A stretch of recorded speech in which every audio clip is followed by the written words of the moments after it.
In today's assignment, we are going to work on the background of our drawing. And so we're going to do a lot of adding dark areas to a lot of curves up here at the top and around. I'm just going in where I see that I have some places that I need to erase and get rid of that. And I almost made a boo-boo. I was going to do my background orange, and then I forgot that my pumpkins are going to be orange. So I need to pick a different color. So I think maybe I'll go with violet, or in another word, purple. Okay, so the first thing we want to do is we want to go in here and we want to create dark areas. Remember, because we're working with value, just like we did here at the bottom. I'm going to come up here everywhere I have a corner, and I'm going to add pressure to create a dark area.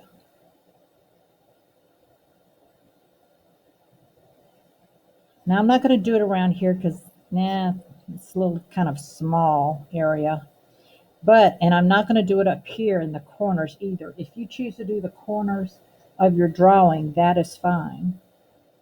But I'm going to go here, and in all of my little areas that I have corners, I will go in and fill that in first. Now you go ahead and you do that as well. Okay, so I went in and I think I got all of my corners. And as you color along, you'll definitely find out if you have forgotten anything. So I'm going to go from dark to dark, and I'm going to press down firmly, but not as hard as I did when I did that initial color, and then fade away, coloring, pressing down a little bit as I pull away from it, and then gently coloring as I go along. And I'm going to go through and I'm going to do that and just gently pull away as I go along. Notice that I'm coloring very close to each other. Okay, I'm not doing this. I'm not stretching out and coloring across the paper and leaving these big gaps of white. I'm coloring very close to each piece that I color.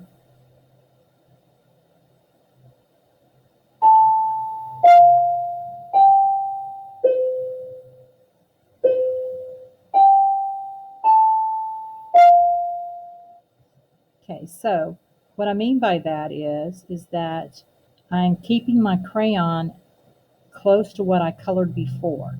So I'm not coloring and then coming out here like this and then out here like this. Like that leaves big gaps. If you take your time and you color right next to the thing that you colored right before that, and you color closely together, it looks much better and it doesn't leave these big gaps.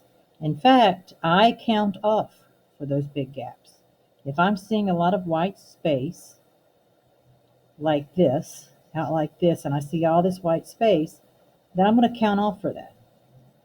But if you color close, just keep your crayon moving along without doing all of this, then it's going to look so much better and people will appreciate your artwork a lot better.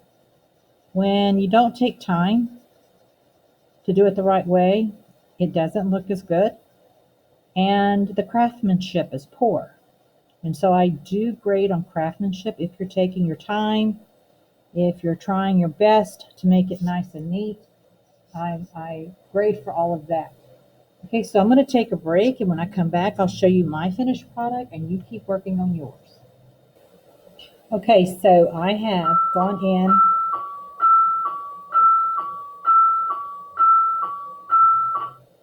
I have gone in and I have finished creating my back area. You can see my value in the background. So yours should look something like this.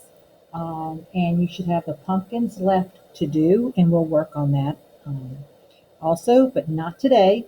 So today you're just filling in dark to light in the back area behind the pumpkins, and if you have a vine up behind that as well, to create this very dramatic looking, beautiful background. And I'm sure all of yours will look just as